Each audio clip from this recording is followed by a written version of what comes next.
In today's video, I'm going to walk you through how to begin reading Isabella Whitney's A Sweet Nosegay. If you don't have any experience with close reading or reading poetry in general, if the last time you did that was a long time ago, maybe in high school, just some of the basics. And of course, I'm taking for granted that you already read the guide to reading poetry that's on Blackboard. So this is just some very specific things to keep in mind as you read Whitney's particular work. And in advance, I'm going to tell you that there's some construction across the street, so if you hear strange noises, I apologize. So right now I'm on the file that I've uploaded to you from Blackboard, which is the student edition created in 1995.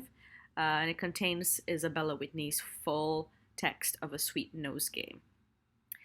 It does look like a lot of reading, but it is poetry and it goes by fast. So one recommendation that I'll give to you is to give the whole thing a look, but then focus on a few specific poems just to get the sense of what Whitney's voice is like and what subjects are important to her.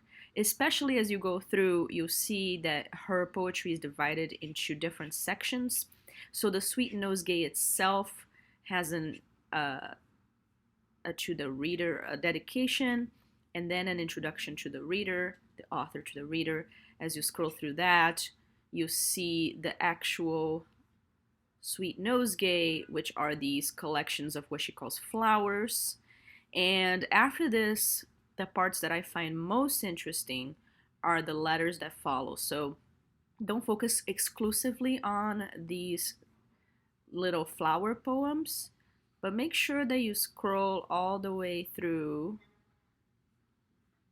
to this section, which begins on page 24, called Certain Familiar Epistles and Friendly Letters by the Authors. These are the sections that I think are most interesting and have the most value in terms of Whitney's contributions and what she's doing here. So I definitely recommend that you focus more on this than on the nosegay itself. And when we get to project 2, you'll see that we'll focus more on one of her poems, which is her Last Will and Testament, and I'll give you another video about that as well. So, going back to the top, one of the things to keep in mind about Whitney is that she was writing in what we call the early modern period. So she was born in the 16th century. She is writing around that time, which means that some of her language might be unfamiliar to you. Some of her spellings might be odd. And so keep that in mind as you're reading. The best thing that I would recommend is to make sure that you read all the poetry out loud, because it'll help you sound out the words without focusing too much on the spelling. And of course, also read with a dictionary. I recommend the Oxford English Dictionary, or the OED, and I'll link that on Blackboard for you to easily find. York has direct access to the OED, and that dictionary gives you historical meanings of words, because sometimes words change over time. So that's really the best dictionary to use when you're reading literature that isn't contemporary. So as you'll read from this introduction, Whitney was pretty much an awesome all-around badass. She was a working class woman. She was someone who decided to not marry, which for the period especially is really unusual. And she also is one of the first women to publish a piece of writing under her own name in England. So it wasn't fashionable for women to A, be educated, or B, seek out print culture, seek out to publish their work in print. So the women who did write and wrote poetry and literature were often aristocrats, and they circulated their writing amongst each other, amongst their inner circles. They would write in what we call manuscript, so basically just handwrite a poem and then pass that copy handwritten to people that they knew and trusted. It was not considered fashionable or even advisable for women to be published in print, because the dissemination of those ideas were compared to women basically putting their bodies out on display. So there were some direct comparisons between prostitution and printing your own work if you're a woman. So very much in the cutting edge for Whitney to do this, very daring, especially for her to do it under her own name instead of using a pseudonym to protect herself.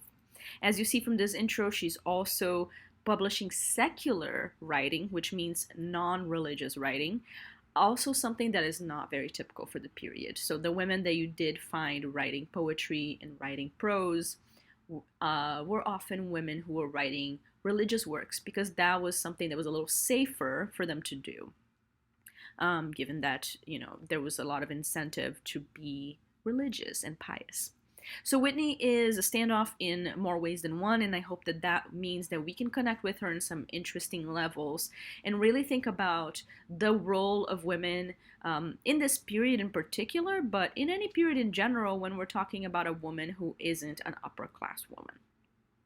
So I definitely encourage you to seek out a little bit more of Whitney's biography if you're interested in learning more about her.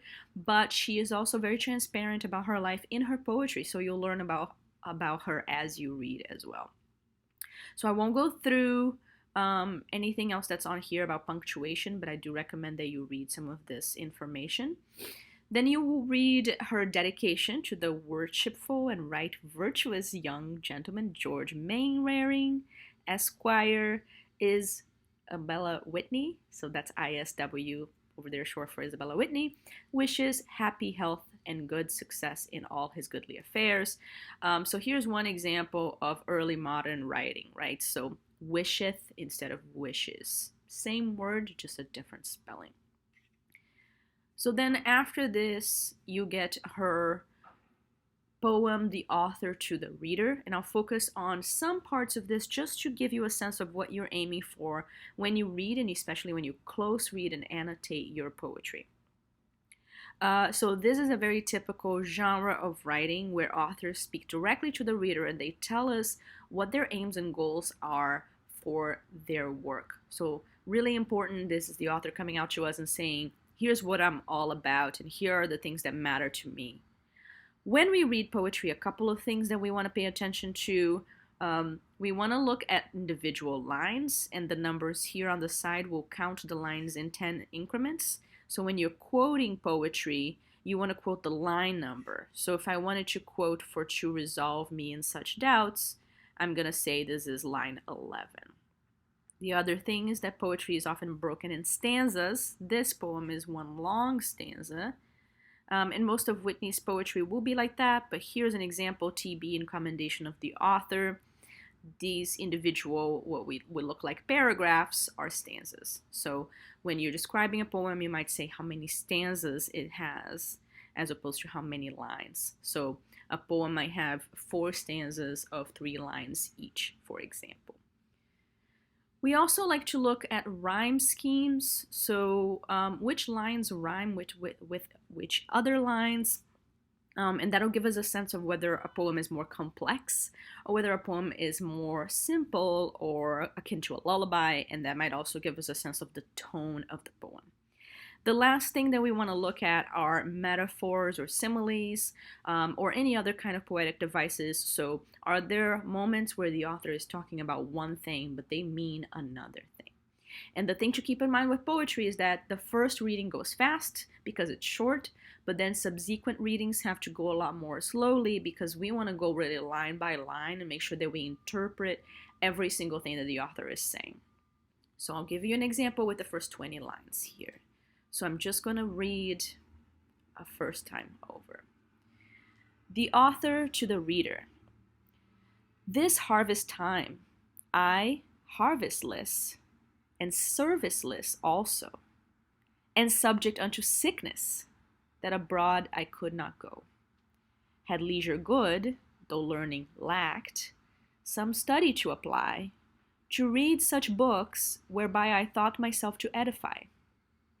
Sometime the scriptures I perused, but wanting a divine for to resolve me in such doubts as passed this head of mine to understand, I laid them by, and histories 'gan to read, wherein I found that follies erst in people did exceed, the which I see doth not decrease in this our present time, more pity it is we follow them in every wicked crime. I straight were weary of those books, and many other more, as Virgil, Ovid, Mantuan, and many wonders bore.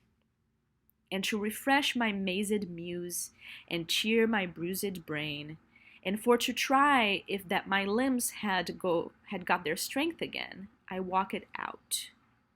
But suddenly a friend of mine me met and said, if you regard your health, out of this lane you get, and shift you to some better air, for fear to be infect. With noisome smell and savors ill, I wish you the respect you have. Sorry, I wish you the respect and have regard unto your health, or else perhaps you may some make die, then make adieu. Your woeful friends may say. I thank him for his carefulness, and this for answer gave. I'll neither shun nor seek for death, yet oft the same I crave. I'll stop here.